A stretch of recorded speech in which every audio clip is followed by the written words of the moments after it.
Hello hi and good afternoon. തെരഞ്ഞെടുപ്പ് ഫലം വരാൻ ഇനി മണിക്കൂറുകൾ മാത്രമാണ് ബാക്കിയുള്ളത്. നാടെങ്കും ചർച്ചകളും അവകാശവാദങ്ങളും ഒക്കെ അങ്ങനെ മുറുകുകയാണ്. 24-ഉം മാരത്തൺ ഇലക്ഷൻ ബുള്ളറ്റിനുകൾ പ്രേക്ഷകരിലേക്ക് എത്തിച്ചുകൊണ്ടിരിക്കുകയാണ്. പക്ഷേ ഇനിയിപ്പോൾ കുറച്ചു നേരത്തേക്ക് നമുക്കൊന്ന് റിലാക്സ് ചെയ്യാം. ഇത് റൈഡിംഗ് റിപ്പോർട്ടിന്റെ നേരമാണ്, യാത്ര പോകാനുള്ള സമയമാണ്. ട്രാവൽ ടീച്ചേഴ്സ് ടോളറൻസ് എന്ന് മുൻ ബ്രിട്ടീഷ് പ്രധാനമന്ത്രി ബെഞ്ചമിൻ ഡിസ്രേലി പറഞ്ഞിട്ടുണ്ട്. വിശകലനങ്ങളൊക്കെ ചെയ്ത് അങ്ങനെ ക്ഷമകെട്ട് ഇരിക്കുന്നവർ ഇപ്പോൾ ഒരു യാത്രക്ക് റെഡി ആയിക്കോ. Let's go for A ride with a riding reporter.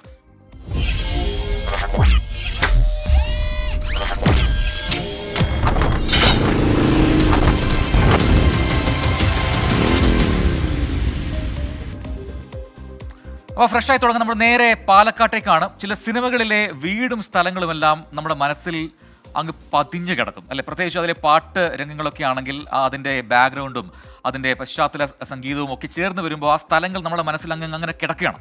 അപ്പോൾ പല സിനിമകളിലും നമ്മുടെ മനസ്സിലേക്ക് പതിഞ്ഞ സ്ഥലമുണ്ട് പാലക്കാട് സ്ഥലത്ത്. പാലക്കാടിൻ്റെ ഗ്രാമ സൗന്ദര്യം ആവോളം അനുഭവിക്കാനാകുന്ന ഒരു പ്രദേശമാണ് അത് മറ്റൊന്നുമല്ല, മങ്കര എന്ന പ്രദേശമാണ്.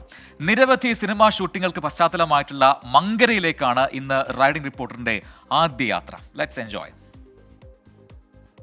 നമസ്കാരം കൂട്ടുകാരെ, റൈഡിംഗ് റിപ്പോർട്ടിന്റെ മറ്റൊരു അധ്യായം നമ്മൾ തുടങ്ങുകയാണ് പാലക്കാട് മങ്കരയിൽ നിന്ന്. പ്രകൃതി കനിഞ്ഞു നൽകിയ ഒരുപാട് മനോഹരമായിട്ടുള്ള സ്ഥലങ്ങളുള്ളൊരു പ്രദേശമാണ് മങ്കര. അപ്പോൾ മങ്കരയിലേക്ക് നമ്മൾ പോകുന്നു. പ്രേക്ഷകർക്ക് ഇഷ്ടപ്പെട്ട 1-2 സിനിമാ ലൊക്കേഷനുകളിലേക്ക് നമ്മൾ പോകുന്നുണ്ട്. അങ്ങനെ ഇന്ന് മങ്കരയാണ് നമ്മൾ കാണാൻ പോകുന്നത്. യാത്ര തുടങ്ങാം നമുക്ക്.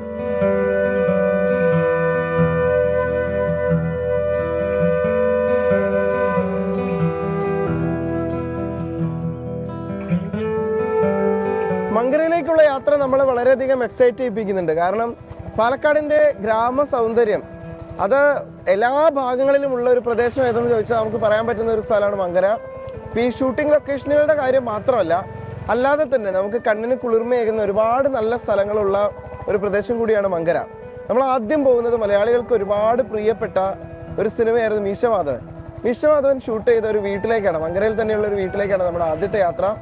ഇരുഭാഗങ്ങളിലും വയലോരങ്ങളിലൂടെയൊക്കെയാണ് യാത്ര. അത് ഈ രാവിലെ തന്നെ നമുക്ക് വളരെയധികം പോസിറ്റീവായിട്ടുള്ളൊരു ഫീൽ നൽകുന്ന യാത്രയാണ്. എന്തായാലും നമുക്ക് അങ്ങോട്ട് പോയി നോക്കാം.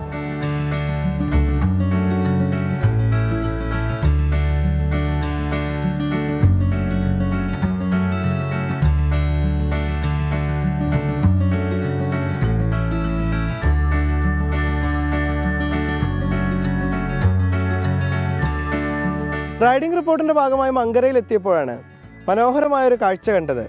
കൊയ്ത്തൊഴിഞ്ഞ പാടത്ത് അങ്ങനെ ആർത്തുല്ലസിച്ച് കളിക്കുകയാണ് കുട്ടികൾ. ഭയങ്കര രസമുള്ള ഒരു കാഴ്ചയാണ്. നമ്മൾ പണ്ടൊക്കെ കണ്ടിരുന്നതാണ്, ഇപ്പോൾ അങ്ങനെ കാണാൻ കഴിയാത്തതുമാണ്.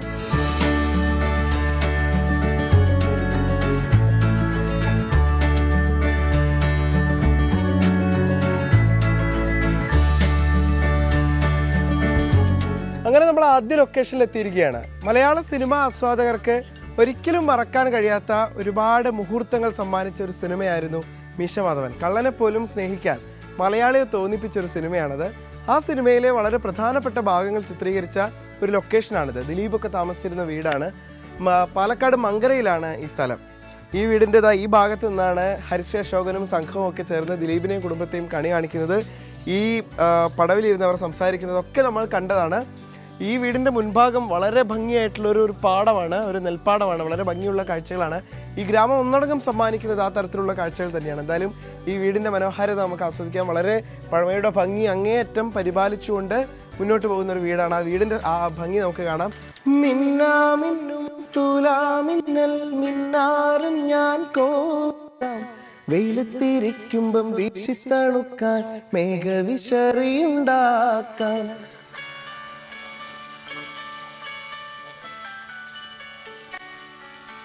മൂന്നാറിലെ മൂവന്തിയിൽ മുത്താരമായി മാറാം, മിന്നും നിലാവത്ത് മിന്നുമരുവിയായി മുത്തരഞ്ഞാണം തീർക്കാം. നിന്നോട് മിണ്ടില്ല ഞാൻ, നിന്നോട് കൂട്ടില്ല ഞാൻ, നിന്നോട് മിണ്ടില്ല ഞാൻ, നിന്നോട് കൂട്ടില്ല ഞാൻ, കരളിൽ കള്ളൻ ഞാനല്ലേ. പിണങ്ങാൻ എന്താണ് എന്താണ് എന്താണ്, മയങ്ങാൻ എന്താണ് എന്താണ് എന്താണ്. നമ്മുടെ രണ്ടാമത്തെ ലൊക്കേഷനിൽ എത്തിയിരിക്കുകയാണ് റൈഡിംഗ് റിപ്പോർട്ടർ. ചെമ്മുകക്കളം എന്നറിയപ്പെടുന്ന ഒരു തറവാട് വീടാണ്. ഏതാണ്ട് 60-ൽ പരം സിനിമകൾ ഇവിടെ ഷൂട്ട് ചെയ്തിട്ടുണ്ട്. മീശമാധവൻ മാത്രമല്ല, ബാലേട്ടൻ, സദാനന്ദൻ്റെ സമയം തുടങ്ങി നിരവധി ചിത്രങ്ങൾക്ക് വേദിയായ ഒരിടമാണ്.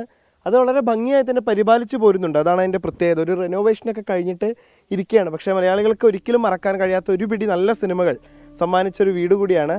മങ്കര എന്ന് പറയുന്ന ഈ ഗ്രാമത്തിൻ്റെ ഭംഗി, അത് ഈ വള്ളുവനാടൻ ഭംഗി അത് അതേപടി ചേർത്ത് വെച്ചിട്ടുള്ള സ്ഥലമാണ്. അത് പൂർണ്ണമായി ഉൾക്കൊള്ളുന്ന ഒരു വീടുമാണ് ഈ കാണുന്നുള്ളത്. വളരെ രസകരമായിട്ടുള്ളൊരു വീടാണ്. ഈ ഒരു നിരവധി സിനിമകൾ നമുക്കിപ്പോൾ ഇവിടെ എത്തുമ്പോഴാണ് ആ ഓർമ്മകൾ ഇങ്ങനെ വരുന്നത്. അതായത് നമ്മൾ കണ്ടിട്ടുള്ള ഒരുപാട് മലയാള സിനിമകളുടെ ഓർമ്മകൾ നമുക്ക് ഈ വീടിന് മുന്നിൽ നിൽക്കുമ്പോൾ വരും. നമുക്ക് ആ കഥാപാത്രങ്ങളിലൂടെയും ആ വീടിൻ്റെ ഭംഗിയിലൂടെയും ഒക്കെ ഒന്ന് സഞ്ചരിക്കാം. ഈ വീടിനെയൊക്കെ കുറിച്ച് സംസാരിക്കാൻ ഈ വീട്ടിൽ തന്നെയുള്ള ഒരു മോൻ നമ്മളോടൊപ്പം ഉണ്ട്. അനിരുദ്ധൻ എന്നാണ് പേര്. ഒരുപാട് സിനിമകൾ ഇവിടെ ഷൂട്ട് ചെയ്തിട്ടുണ്ട് അല്ലേ? എത്ര സിനിമകൾ ഷൂട്ട് ചെയ്തിട്ടുണ്ടാവും? നിയർലി ഒരു 60 ചെയ്തിട്ടുണ്ട്. എൻ്റെ ഓർമ്മയിലുള്ള സിനിമകൾ ഏതൊക്കെയാണ് ഇവിടെ വെച്ച് ഷൂട്ട് ചെയ്തത്? ഉലകം ചുറ്റും വലിയവൻ, ഉത്സാഹ കമ്മിറ്റി, ഉഡിയൻ, പിന്നെ എന്നിൻ്റെ മൊയ്തീൻ, കുട്ടമ്പള്ളിയുടെ ശിവരാത്രി. അതൊക്കെ നന്നായിട്ട് ഓർമ്മയുണ്ട്. എത്ര ദിവസമൊക്കെ ഇവിടെ ഷൂട്ട് ചെയ്തിട്ടുണ്ടാവും ആ സിനിമകളൊക്കെ? Nearly 20 days. അപ്പോൾ എങ്ങനെയാണ് ഷൂട്ടിങ്ങുള്ള സമയത്തൊക്കെ എങ്ങനെയാണ് നിങ്ങൾ പൂർണ്ണമായിട്ട് അവർക്ക് അങ്ങ് വിട്ടുകൊടുക്കുകയാണോ ചെയ്യുക? എങ്ങനെയാണ് അതിൻ്റെ കാര്യങ്ങൾ? ഫുള്ള് അവരുടെ കസ്റ്റഡിയിൽ തന്നെ ആയിരിക്കും. റൂംസ് ചിലവ് നമ്മൾ കൊടുക്കാറില്ല, ബാക്കി ഫുള്ള് അവരുടെ ആയിരിക്കും. ഇങ്ങനെ ഒരുപാട് ഷൂട്ടിങ്ങൾ നടന്ന വീടായതുകൊണ്ട് ഒരുപാട് ആളുകൾ കാണാൻ വരുമല്ലോ. അതെങ്ങനെയാണ്? എവിടെ നിന്നൊക്കെ ആളുകൾ വരാറുണ്ട്? പല ഭാഗത്തു നിന്ന് വരാറുണ്ട്. മലപ്പുറം, കാസർഗോഡ്, ആ ഭാഗത്തു നിന്നൊക്കെ വരാറുണ്ട്. എനിക്ക് തോന്നുന്നു ഏറ്റവും കൂടുതൽ ഈ വീട് ആളുകൾക്ക് അവരുടെ ഓർമ്മയിലേക്ക് വരുന്ന 2 സിനിമകൾ, ഒന്ന് മീശമാധവനും അതോടൊപ്പം തന്നെ ബാലേട്ടനാണ്. ഇത് 2 ഷൂട്ട് ചെയ്യുമ്പോൾ നീ ഇല്ല, ജനിച്ചിട്ടില്ല.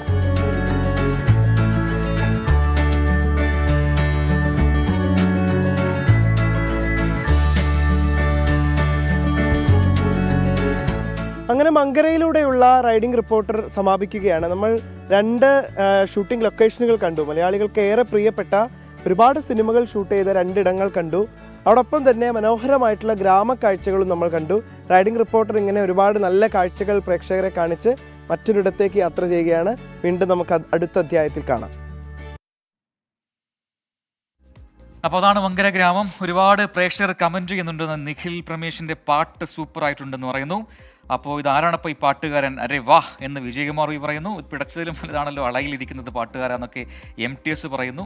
അങ്ങനെ ഒരുപാട് പേർ നിഖിലിൻ്റെ പാട്ടിനെ കുറിച്ച് പറയുന്നു. നമുക്ക് എല്ലാവർക്കും അറിയുന്ന പോലെ നിഖിൽ പരമേശ്വർ ഒരു റിപ്പോർട്ടർ മാത്രമല്ല, മികച്ചൊരു ഗായകനാണ്, പ്ലേബാക്ക് സിംഗറാണ്. ഈ നിഖിൽ സിനിമയിൽ പാടിയ ഒരു പാട്ടും യാത്രയും തമ്മിൽ ബന്ധമുണ്ട്. ഒരു പക്ഷേ യാത്ര പോകുന്ന എല്ലാവരും, പ്രത്യേകിച്ച് കുട്ടികളുമായി പോകുന്ന എല്ലാവരും പാടിയ ഒരു പാട്ട് യഥാർത്ഥത്തിൽ സിനിമയിൽ പാടിയത് നിഖിൽ പ്രമേഷ് ആണെന്ന് നിങ്ങൾ എത്ര പേർക്കറിയാം? ആ പാട്ട് ഇതാണ് ഒന്നാം നാൾ ഉല്ലാസ യാത്ര പോകുമ്പോൾ ഒരു കുഞ്ഞാറ്റക്കിളിയെ ഞങ്ങൾ കണ്ടു എന്ന് പറയുന്ന പാട്ട് പാടിയ ആളാണ് നിഖിൽ പ്രമേഷ്. അപ്പോൾ നിഖിൽ ഒരു മികച്ച പാട്ടുകാരനാണ്. നിഖിലിൻ്റെ പാട്ടുകൾ ഇനി തുടരട്ടെ, യാത്രകൾ തുടരട്ടെ. അടുത്ത ലൊക്കേഷനിലേക്ക് നമുക്ക് പോകാൻ സമയമായി. അപ്പോൾ അത് ഒരു കഥയാണ്. 101-ാം വയസ്സിലും കഠിനാധ്വാനം ചെയ്ത് ജീവിക്കുന്ന രാരിച്ചനെ നമുക്കൊന്ന് പരിചയപ്പെടാം. കോഴിക്കോട് നന്മണ്ട സ്വദേശിയാണ്. പുതുതലമുറയ്ക്ക് പ്രചോദനമായി ജോലി ചെയ്ത് സമ്പാദിക്കുന്ന ഈ കൊപ്ര കച്ചവടക്കാരൻ സമീർ C. മുഹമ്മദാണ് രാരിച്ചനെ നമുക്ക് പരിചയപ്പെടുത്തുന്നത്. നോക്കാം. നന്മണ്ട കൂളിപ്പോയിലാണ് രാരിച്ചൻ്റെ വീട്. വീട്ടിൽ പോയിട്ട് കാര്യമില്ല, രാരിച്ചനെ കാണില്ല. രാരിച്ചനെ കാണണമെങ്കിൽ രാരിച്ചൻ്റെ കൊപ്രക്കളത്തിൽ പോകണം. അപ്പോൾ നമുക്ക് കൊപ്രക്കളത്തിലേക്ക് പോകാം.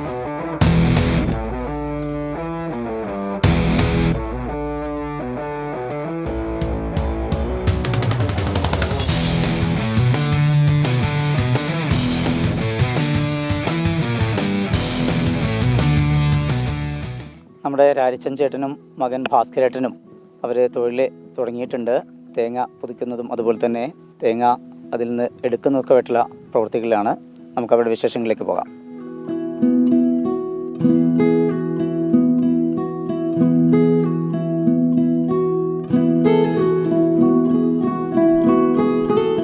ചെറുകുളത്ത് പൊറായി വീട്ടിൽ രാരിച്ചൻ, നാട്ടുകാരുടെ രാരിച്ചപ്പാപ്പൻ. പുതിയ സാങ്കേതിക വിദ്യയൊന്നും വശമില്ലെങ്കിലും കൊപ്രക്കളത്തിലിട്ട് നാളികേരം ഉണക്കാനും ചിരട്ടിയിൽ നിന്ന് കൊപ്ര പുറത്തെടുക്കാനും രാരിച്ചന് നിമിഷങ്ങൾ മതി. ഞൊടിയിടയിലാണ് ചിരട്ടിയിൽ നിന്ന് കൊപ്ര പുറത്തെടുക്കുന്നത്.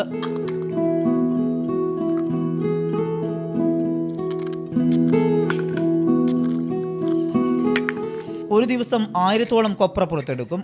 ചെറുപ്പത്തിൽ തെങ്ങുകയറ്റമായിരുന്നു തൊഴിൽ. നടുവേദനയെ തുടർന്ന് കൊപ്രക്കച്ചവടത്തിലേക്ക് തിരിഞ്ഞു.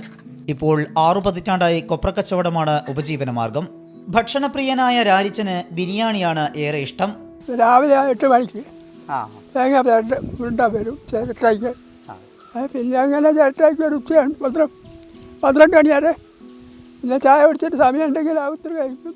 ആ വെയിലുള്ള കാലത്ത് പറമ്പിലൊക്കെ ചിക്കും. ആ വെയിലില്ലെങ്കിൽ പിന്നെ ചെയ്യുമ്പോഴാണല്ലോ അത് ചിക്കുക. അത് വൈകുന്നേരം 4 ദിവസം കഴിയുമ്പോൾ ഒന്ന് തിരിയണം. പച്ച ഉള്ളത് വരെയാക്കി ഒന്നുകൂടി വെയിൽ ഒളിക്കുക. ഒരു 6 ദിവസം വെയിൽ ഒളിക്കണം. എന്നാൽ പിന്നെ ഉണങ്ങിയ കൊപ്പരിയായി. കരണ്ടി പാറപ്പുറത്ത് തന്നെയാണ് ഇടലല്ലേ? അന്ന് പറയുമ്പോൾ തന്നെയായിരിക്കും 6 ചാക്കിലാക്കി പോകും. ഇപ്പോഴേയും പറയുമ്പോൾ ഇട്ടുകൊണ്ട് ചെയ്യുമ്പോഴായിരിക്കും. വയസ്സ് 100 വയസ്സ് 101 വയസ്സാണ്. അപ്പോൾ ടൗണിൽ നിന്ന് തേങ്ങ ഒന്നായിട്ട് വാങ്ങിക്കൊണ്ടുവന്നിട്ട് പിന്നെ നമ്മൾ വെട്ടി ഉണക്കി കൊപ്പരിയാക്കി കൊടുക്കും. തേങ്ങ താഴത്ത് നോക്കിയെടുക്കാൻ പുറക്കാറ് കൊണ്ടുവരും. വീട്ടുകാരൊക്കെ ആ അവിടെ പോയിട്ട് ഒരു വിലയാക്കിയിട്ട് ആ കുപ്പിയുടെ കൊണ്ടുവന്ന് തൂക്കിയിടും. എന്നിട്ട് അത് കൊണ്ടുവന്ന് ഇവിടുന്ന് വെട്ടും. എങ്ങനെയുണ്ട് ഇപ്പോൾ കച്ചവടമൊക്കെ? അച്ചവടക്കം മോശം വിലയൊന്നും ചെറിയ കിട്ടിയില്ല. പിന്നെ അങ്ങനെ പോകുന്ന ചിരട്ടിയൊക്കെ കെട്ടി നയിക്കുന്നതിന് ജീവിതം കിട്ടും. ഭക്ഷണമൊക്കെ കുറേ ചെല്ലം തിന്നും. ഭക്ഷണമൊന്നും കഴിക്കാണ്ടില്ല. ഏറ്റവും ഇഷ്ടമുള്ള ഭക്ഷണം എന്താണ്? ഇഷ്ടം എന്ന് പറയാനിപ്പോൾ ഒക്കെ തിന്നും. പിന്നെ വീരാളാരോ രണ്ടാളെ വീര്യ കൊണ്ട് തന്ന് ആരെയും കൊണ്ടുവരും ഇവിടെ. അത് കഴിഞ്ഞ് ഇല്ലമ്പോൾ കുറേ ചോറും കറിയും മീനും ഇറച്ചിയൊക്കെ ഉണ്ടാവും. ഞാൻ തീറ്റി എല്ലാം കുറേ എല്ലാം തിന്നും. കുറച്ചോ തിന്നും. അത്ര തന്നെയല്ല. പിന്നെ ചായ എൻ്റെ ഒരു ചായ കുടിക്കും. ഇട്ട് പോകും. അത് ഒരു 3 അരിയൊക്കെ ചായ കുടിക്കും ഒരു ദിവസം. രാവിലെ കട്ടൻ കുടിക്കും. പിന്നെ ചായ കുടിക്കും. പിന്നെ വൈകുന്നേരം. കത്തിനേക്കാളും സുഖമാണോ ഈ കവുങ്ങിൻ്റെ പാര ഉപയോഗിച്ചിട്ട് എടുക്കാൻ? ആ അത് ഓർമ്മിച്ചെടുക്കാം. എന്നിട്ട് ഡ്രൈവർ ഉണ്ടാകും. ചേട്ടായിക്കാണെന്തോ പറ്റും. വേറെ ഒന്നും പറ്റില്ല. പ്രാഥമിക വിദ്യാഭ്യാസം മാത്രമാണ് കൈമുതലെങ്കിലും ക്വിൻ്റൽ കണക്കിന് തേങ്ങ വാങ്ങി കൊപ്രയാക്കി വിൽപ്പന നടത്തുന്ന ഇദ്ദേഹത്തിന് കണക്കുകൂട്ടലൊന്നും ഒരു പ്രശ്നമല്ല. ഞാൻ സ്കൂളിൽ അത്രയൊന്നും പോയിട്ടില്ല. സ്കൂളിൽ പണ്ടത്തെ 4-5 അയച്ചാടെ പിന്നെ പോയിട്ടില്ല. അത്രയും പഠിത്തമൊന്നുമില്ല. അത് ഓരോരോ ആവശ്യത്തിന് അതൊക്കെ കണ്ടുപിടിക്കും, മനസ്സിലാക്കും, അതൊക്കെ ചെയ്യും. എന്നാലും കണക്കിൽ ഉഷാറാണെന്നാണല്ലോ പറയുന്നത് എല്ലാവരും. കണക്കൊക്കെ കൂട്ടി കൊടുക്കുകയൊക്കെ ചെയ്യും. രാരിച്ചന് ഒരു മകനും മകളും ഉണ്ട്. എല്ലാ കാര്യങ്ങളും സ്വയം ചെയ്യുന്നതാണ് പിതാവിനിഷ്ടമെന്ന് 62കാരനായ മകൻ CP ഭാസ്കരൻ പറയുന്നു. 12 കിൻഡൽ തേങ്ങയുണ്ട്, തൂക്കിയിട്ടതാ. അത് ഒന്നിച്ച് കൊണ്ടുവരിക. പിന്നെ 12 കിൻഡൽ ആകുമ്പോൾ വെട്ടി കൊണ്ടുപോകുമ്പോൾ എന്തുണ്ട് ലാഭമുണ്ട് എന്നൊക്കെ നമുക്ക് അന്നേക്ക് വിൽക്കപ്പേക്ക് അറിയാൻ കഴിയും. തൂക്കാളി അയാളെ റെഡിയാക്കി ഉണ്ടാക്കുക. അച്ഛൻ എന്ന് പറഞ്ഞാൽ നാട്ടിൽ പറഞ്ഞാൽ അച്ഛൻ ചെറിയ കാലത്തു നമ്മൾ റോഡുമേലായ ജീവിതം. പുരയിലായിട്ട് അങ്ങനെ വരും. അങ്ങനെ ഉച്ചയ്ക്ക് ഊണ് കഴിച്ചു പോവും. രാത്രി 8 മണിയാണ്. പൊതുജനങ്ങളായിട്ടുള്ള ഒരു സംഭാഷണം കൂടുതലാണ്. എന്താണ് നാട്ടിലും പീടിയിലെന്തായാലും ആരെങ്കിലും വന്ന് കുത്തിവയ്ക്കും. ഒമ്പതെന്തായാലും ഒരു സംഭവം ഇത് അതിങ്ങനെ ജനങ്ങളായിട്ടൊരു കൂടുതൽ എന്താ ഏടിയായ അറിയപ്പെടും. അച്ഛൻ്റെ യോഗം എന്ന് പറഞ്ഞാൽ അച്ഛൻ തന്നെ അച്ഛൻ്റെ അട്ടമുണ്ടും ഒരു 12 മണിക്ക് അച്ഛൻ തന്നെ തിരുമ്പുക, അച്ഛനെ തേച്ചതിൻ്റെ തൊട്ട് വെക്കും. മറ്റു കാര്യങ്ങളൊക്കെ സ്വന്തം തന്നെ ഒക്കെ ഞാനൊന്നിനും പോയില്ല. ആർക്കും വെറുപ്പിച്ചില്ല ഒരാൾ കാലം വരെ. അതാണ് എല്ലാവർക്കും അച്ഛനോട് കൂടുതൽ താല്പര്യം. നേരം പുലർന്നാൽ ഈ പാറപ്പുറവും ചേർന്നു കിടക്കുന്ന റോഡും കൊപ്രക്കളവുമാണ് പാപ്പന്റെ ലോകം. നന്നായി അധ്വാനിക്കുക, നന്നായി ഭക്ഷണം കഴിക്കുക. ഈ പ്രായത്തിലും ഇത്ര ആരോഗ്യവാനായിരിക്കുന്നതിൻ്റെ രഹസ്യമെന്ത് എന്ന് ചോദിക്കുന്നവർക്ക് രാരിച്ചന് നൽകാനുള്ള മറുപടി ഇതാണ്. പ്രജ്വൽ സുരേഷിനും സുമേഷിനുമൊപ്പം കോഴിക്കോട് നിന്ന് സമീർ സി മുഹമ്മദ്, 24. അപ്പോൾ രാജേഷൻ ചേട്ടൻ്റെ വിശേഷങ്ങൾ കണ്ടോ? 101 വയസ്സിലും എന്താണ് പറയുക, ചുറുചുറുക്കോടെ കാര്യങ്ങൾ ചെയ്യുന്ന രാജേഷൻ ചേട്ടൻ. മാത്രമല്ല അദ്ദേഹത്തിൻ്റെ സംസാരം കേൾക്കാൻ ഒരു സുഖം ഉണ്ടായിരുന്നു അല്ലേ. നമ്മൾ ഒരു എന്താണ് പറയുക, നിരവധി പേർ കമൻറ്റുകൾ ചെയ്യുന്നുണ്ട്. അതിനകത്ത് ഒരു കാര്യം പറഞ്ഞത് യെസ് അദ്ദേഹം പറഞ്ഞത് ഇതാണ്. ആരാണെന്നുള്ള കാര്യം ഞാൻ വിട്ടുപോയി. അതായത് age is just A number എന്നാണ് അല്ലേ. പ്രായം എന്ന് പറയുന്ന ഒരു സംഖ്യ മാത്രമാണ്. ഇതൊക്കെ നമുക്ക് തരുന്ന പ്രചോദനം അത് ഒരുപാടാണ്. അപ്പോൾ ആ കഥയിൽ നമ്മൾ മറ്റൊരു സ്ഥലത്തേക്ക് പോകും. Welcome back. റാൻഡ് റിപ്പോർട്ട് തുടരുകയാണ്. അപ്പോൾ നേരത്തെ ഇടവേളയ്ക്ക് പോകുമെന്ന് പറഞ്ഞ കാര്യത്തിലേക്കാണ്, ചക്ക വിശേഷത്തിലേക്കാണ്. അപ്പോൾ നമുക്കറിയാം ചക്ക ഇഷ്ടമില്ലാത്തവരായി ഒരുപാട് പേരുണ്ട്. എനിക്ക് അത്ര ഇഷ്ടമല്ലെങ്കിലും ഒരുപാട് പേർക്ക് ചക്ക ഇഷ്ടമാണ്. എന്നാൽ നമുക്ക് ചക്ക കഴിക്കണം എന്നൊക്കെ ആഗ്രഹം ഉണ്ടാകുമ്പോഴെല്ലാം ചക്ക കിട്ടണം എന്നില്ല. അത് എല്ലാ കാര്യങ്ങളും അങ്ങനെ തന്നെയാണ്. പക്ഷേ കോട്ടയത്തെ ചക്കാമ്പുഴ എന്ന് പറയുന്ന സ്ഥലത്തെത്തിക്കഴിഞ്ഞാൽ, ഒരു ഗ്രാമമാണ്, അവിടെ ഒരു വീട്ടിൽ ചെന്ന് കഴിഞ്ഞാൽ ഇഷ്ടംപോലെ ചക്ക കഴിക്കാം. കാരണം അവിടുത്തെ തോമസ് ചേട്ടൻ പ്ലാവ് കൃഷിയിലെ ഒരു താരമാണ്, സ്റ്റാറാണ്. ഇപ്പൊ 400-ലധികം വെറൈറ്റി ചക്കകൾ കിട്ടുന്ന ഒരു വലിയ ശേഖരം തന്നെയുണ്ട് തോമസ് ചേട്ടന്റെ കൃഷിയിടത്തിൽ. കോട്ടയത്തെ ചക്കാമ്പുഴയിലേക്കാണ് ടോബി ജോൺസൺ ചക്ക വിശേഷങ്ങൾ തേടി റൈഡ് പോകുന്നത്. കാണാം. പാലായിൽ നിന്നും രാമപുരം റൂട്ടിൽ ഒരു 7 കിലോമീറ്റർ സഞ്ചരിച്ചാൽ ചക്കാമ്പുഴയിലെത്തും. ചക്കാമ്പുഴയിലെത്തി ആരോട് ചോദിച്ചാലും കട്ടക്കയം തോമസ് ചേട്ടന്റെ വീട് കാണിച്ചു തരും. വീടിനോട് ചേർന്ന് ജാക്ക് ഫ്രൂട്ട് പാരഡൈസ് എന്ന ഒരു നഴ്സറിയുമുണ്ട്. അവിടെ എത്തിയാൽ വിവിധ ഇനം ചക്കകളും പ്ലാവുകളും നമുക്ക് നേരിട്ട് കാണാം.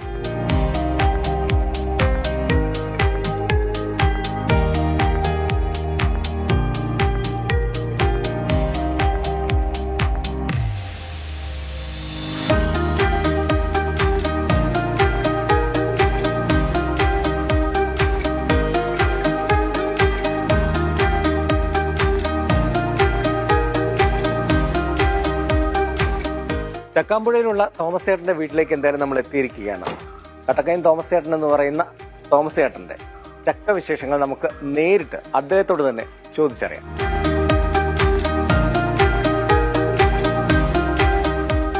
തോമസ് ചേട്ടാ നമസ്കാരം. 24 ചാനലിൽ നിന്നായിരുന്നു. ഓക്കെ, നമുക്കത് ആ ചക്ക വിശേഷം അല്ലെങ്കിൽ തോമസ് ചേട്ടന്റെ പ്ലാവ് വിശേഷങ്ങളെല്ലാം ഒന്ന് കണ്ടാലോ? ഓക്കെ, എന്നാ അങ്ങോട്ട് പോവാം.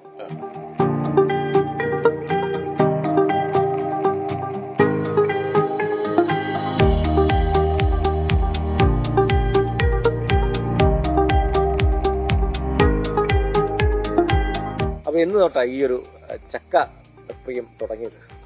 അത് ചെറുപ്പം മുതലേ ഉണ്ട്. എൻ്റെ ചാച്ചൻ പ്ലാവ് നടുന്നതും അത് സംരക്ഷിക്കുന്നതുമാണ് ആദ്യം കണ്ടത്. നട്ട് കഴിഞ്ഞാൽ ഒരു കൂഴയെ ഒരു വരിക്കേ കൂടെയാണ് നടുന്നത്. ചക്കക്കുരു കൊണ്ട് തിരിച്ചറിയാം കൂഴയെ വരിക്കേ. അപ്പൊ ഇത് സംരക്ഷിക്കേണ്ടത് ആവശ്യമാണെന്ന് എനിക്ക് അറിയാമായിരുന്നു. അത് കൂടാതെ ചാച്ചൻ പറഞ്ഞു പ്ലാവ് വെട്ടരുത്. ഒരു പ്ലാവ് വെട്ടണമെങ്കിൽ 2 പ്ലാവ് നട്ടുപിടിപ്പിച്ച് കായ്ച്ച ശേഷമേ ഒരു പ്ലാവ് വെട്ടാവൂ.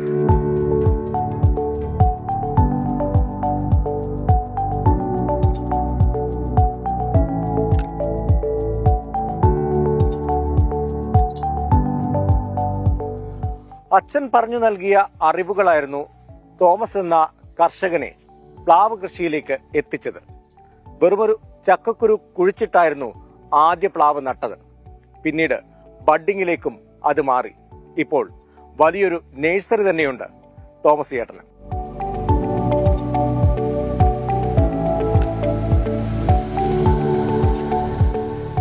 വഡ്ഡി ചെയ്താൽ മാതൃവൃക്ഷത്തിന്റെ അതേ ഗുണം കിട്ടുമെന്നുള്ള കാരണത്താലാണ് വഡ്ഡി ചെയ്യാൻ തുടങ്ങിയത്. അപ്പൊ ഇതിനിടയിൽ എപ്പോഴും 12 മാസവും ചക്ക കിട്ടുന്ന ഒരു പ്ലാവ് കണ്ടുപിടിക്കാനിടയായി. ആ പ്ലാവിന്റെ കമ്പ് കൊണ്ടുവന്ന് വഡ്ഡി ചെയ്ത വെറൈറ്റിയാണ് ഈ നിൽക്കുന്ന പ്ലാവ്, നിൽക്കുന്ന പ്ലാവ്, അതൊക്കെ അതെ. 114 ഇനം വെറൈറ്റി പ്ലാവുകളാണ് തോമസ് ചേട്ടന്റെ ഈ പറമ്പിൽ ആദ്യമുണ്ടായിരുന്നത്. എന്നാൽ ഇപ്പോൾ 400-ലധികം വെറൈറ്റി പ്ലാവുകൾ ഇവിടെയുണ്ട്. എനിക്ക് 2018 140 മോസ്റ്റ് വെറൈറ്റീസിന് ഏഷ്യൻ റെക്കോർഡ് കിട്ടി. അത് കഴിഞ്ഞ് 2022 293 മോസ്റ്റ് വെറൈറ്റീസിന് വേൾഡ് റെക്കോർഡ് കിട്ടി. ഇവിടുത്തെ ഏഷ്യൻ റെക്കോർഡ് കിട്ടുന്നതിന് മുമ്പ് തന്നെ ഞാൻ എൻ്റെ മനസ്സിലൊരു ഗോൾ സെറ്റ് ചെയ്തിട്ടുണ്ടായിരുന്നു. ലോകത്തിലെ മോസ്റ്റ് വെറൈറ്റീസിന്റെ ഒരു ജീൻ ബാങ്ക് ഈ പറമ്പിൽ നട്ടുപിടിപ്പിക്കും.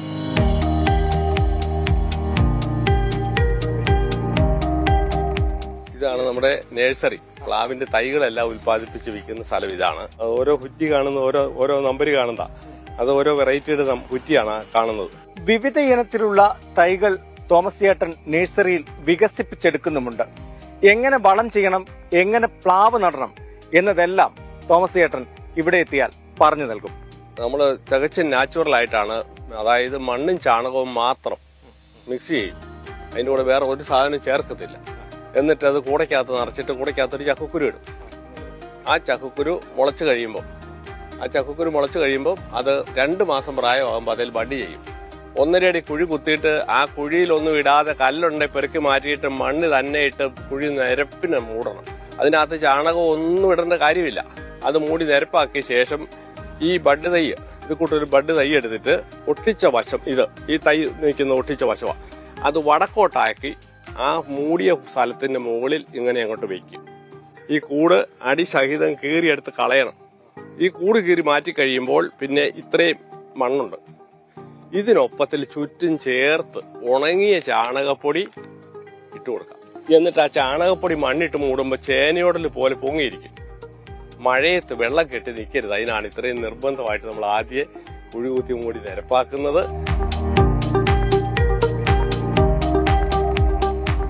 പച്ചച്ചക്ക നമ്മൾ ഡ്രയറിൽ ഉണക്കുന്നുണ്ട്, പഴം ഉണക്കുന്നുണ്ട്.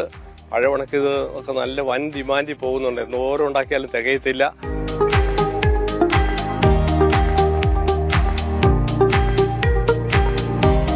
വെറുമൊരു കൃഷി മാത്രമല്ല, പ്രകൃതിയോടിണങ്ങി എങ്ങനെ ജീവിക്കാമെന്ന് തെളിയിച്ചു തരിക കൂടി ചെയ്യുകയാണ് ചക്കാമ്പുഴയിലെ തോമസ് ചേട്ടൻ. ക്യാമറ പേഴ്സൺ അരുൺ SR-നൊപ്പം കോട്ടയത്ത് നിന്ന് ടോബി ജോൺസൺ, 24. അപ്പോൾ തോമസ് ചേട്ടൻ പൊളിയാണെന്ന് ഒരുപാട് പേര് കമന്റ് ചെയ്യുന്നുണ്ട് നമ്മുടെ കമന്റ് ബോക്സിൽ. തോമസ് ചേട്ടന്റെ കൃഷി രീതി അത് സൂപ്പറാണ് എന്ന് പറയുന്നു. അപ്പം ഇനി ആൾക്കാർക്ക് ഇതുപോലെ ചക്ക കൃഷി ചെയ്തെടുക്കാൻ അല്ലെങ്കിൽ പ്ലാവ് കൃഷി നടത്താൻ ഒക്കെ താല്പര്യമുണ്ടെങ്കിൽ നേരെ കോട്ടയത്തേക്ക് വെച്ച് പിടിച്ചോ. അവിടെ ചക്കാമ്പുഴ എന്ന ഗ്രാമത്തിൽ തോമസ് ചേട്ടൻ റെഡിയാണ് എല്ലാ കാര്യങ്ങളും പറഞ്ഞു തരാൻ. അപ്പോൾ ടോബിയാണ് ആ റിപ്പോർട്ട് പ്രേക്ഷകരുമായി പങ്കുവച്ചത്. അപ്പോൾ ഇന്ന് തൽക്കാലം റൈഡിംഗ് റിപ്പോർട്ടിൻ്റെ സമയം അവസാനിക്കുകയാണ്. നാളെ കൗണ്ടിംഗ് ഡേ ആണ്. ആ സമയങ്ങളിൽ 2 മണിയൊക്കെ സമയത്ത് നമ്മുടെ ഏതാണ്ട് ഒരു കൃത്യമായ തീരുമാനം എടുത്ത് അതെന്താണ് എന്ന വിധി എന്ന കാര്യം നമുക്ക് മനസ്സിലാക്കി കാണും. അപ്പോൾ നാളെ ഒരു റൈഡിംഗ് റിപ്പോർട്ടർ അത് കഴിഞ്ഞ ദിവസം അടുത്ത ദിവസം മാത്രമേ കാണുള്ളൂ. ഒരുപാട് പുതിയ വിശേഷങ്ങൾ, കാഴ്ചകൾ, ഒരുപാട് മനുഷ്യ ജീവിതങ്ങൾ ഇതെല്ലാമായി തിരികെ എത്തും.